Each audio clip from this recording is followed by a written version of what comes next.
Hi, and welcome back to my channel. We are going to be talking about special interests and hobbies that girls on the spectrum may have. These are some things that maybe you were interested in as a child, things you are interested in today, for the importance of hobbies for girls with autism. Girls on the spectrum can also have a wide range of interests, just like boys. It's also important to remember that each person is unique and different, and their choice of hobbies may vary greatly. I think the difference for autistic people is that those special interests and hobbies continue just throughout your life. They may change many times.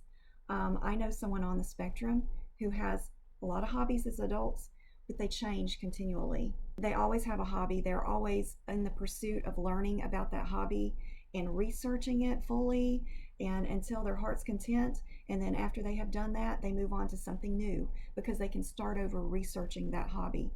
We're going to talk about 5 categories. 1, specialized subjects. 2, creative pursuits. 3, nature and animals. 4, technology, gaming. And 5, we're going to talk about collecting. All right, specialized subjects. So girls on the spectrum, they may develop a intense interest in specific topics. It could be such as technology, art, music, animals, literature. It might be science or history. But not only that, but they will tend to deeply get into these interests. Okay, I'll give an example. When I was a kid, I was going to teach myself Spanish. So I went to the library and I got a book about Spanish. So I taught myself Spanish because I had an interest in learning it. And I have passed that along to my kids and grandkids, teaching them how to count in Spanish from a very young age, like age of 3 and 4.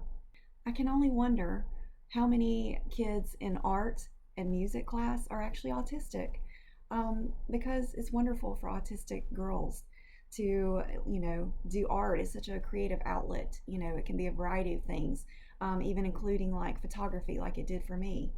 Animals, you hear the typical girls loving horses thing, and so I guess if that's typical, then that was me because I loved horses. I not only loved them, but I had to learn about them, and I had to get books on them. I had to have my own horse. I had to know everything about horses.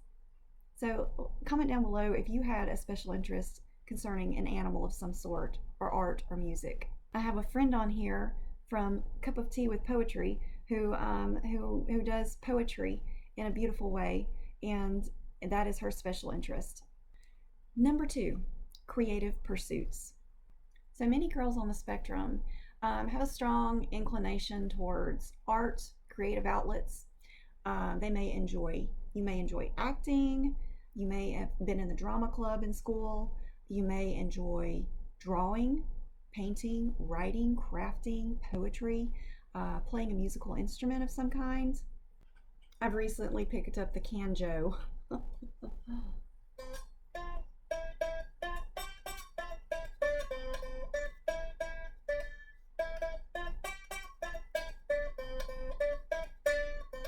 Comment down below if you know what song that is. Maybe a special interest for you has been writing. Maybe you journal, or maybe you like writing stories. From the time I was a kid, I have enjoyed writing stories. Maybe you like writing because you have trouble communicating verbally with others. I feel like that is the reason why I enjoy writing stories, because I can put down everything I want to say. I can create the narrative, create the characters, spend time thinking about it. So I've always wanted to publish a book, and one day I'm going to publish a kid's book. I just know it. And number 3, nature and animals.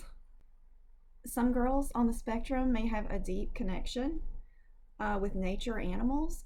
Maybe they felt like they could not connect with people, but they could connect with animals. I kind of think that's the case for me as far as my obsession with horses. Even dogs and cats when I was little, I was just always into animals. But, maybe you had a keen interest in wildlife, maybe environmental conservation, saving animals. Did you ever see those commercials about save the whales and convince your mom to send money in for that cause? Or just other nature related activities like getting outside in nature. I can't stress the importance, and for me at least, I mean, just being outside in God's creation is just very therapeutic. Maybe you climb trees, you felt yourself drawn to be to outside, exploring in the woods. My neighbor had me convinced that ninjas lived in the woods, and we played in the woods quite a bit as a kid. We didn't come home till the bell would ring. My mom would ring the dinner bell, time to come home. All right, let's talk about number 4. Number 4 is gaming and technology. Maybe you found your hobby or interest to be mostly among gaming, technology. If you were back in the 80s like me as a kid, late 70s or early 80s, there were video game systems. We had the Atari was the first one. We had Nintendo, Super Nintendo. That's the one me and my brother played a whole lot. And I don't mean to brag or anything, but I could usually beat Contra level 1 with my feet. The big remote, the big controllers is pretty impressive. So, technology might be your interest. And number 5 is going to be collecting. Collecting, collecting, collecting.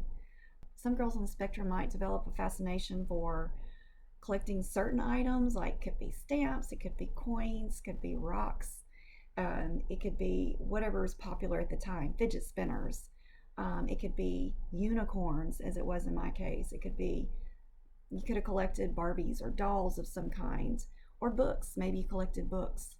Collecting them for the sense of putting them in order. So you not only collected them, but as an autistic girl, maybe you organized them. Everything had a place, had a spot.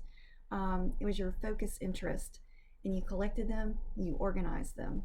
Alphabetizing your books, can you relate to that? Did you play library as a child? If you want to comment down below on what some ways you handled your collections. Did you organize them like I did with my Garbage Pail Kids? Did you have them in a special order? Did you have a sticker collection? Sticker collections are great. It's about making sure we have a balance as an adult. There's more responsibilities in your life. You don't have so much time for all these hobbies and pursuits of interests, but still keep them up because it does bring happiness. It is something you need as being a personality of someone with autism who needs those repetitive behaviors to make you happy. Continue to do them, but don't neglect the other things that you need to be doing as well. And I am so guilty of that. I choose to make these videos, which is my hobby, rather than cleaning my house.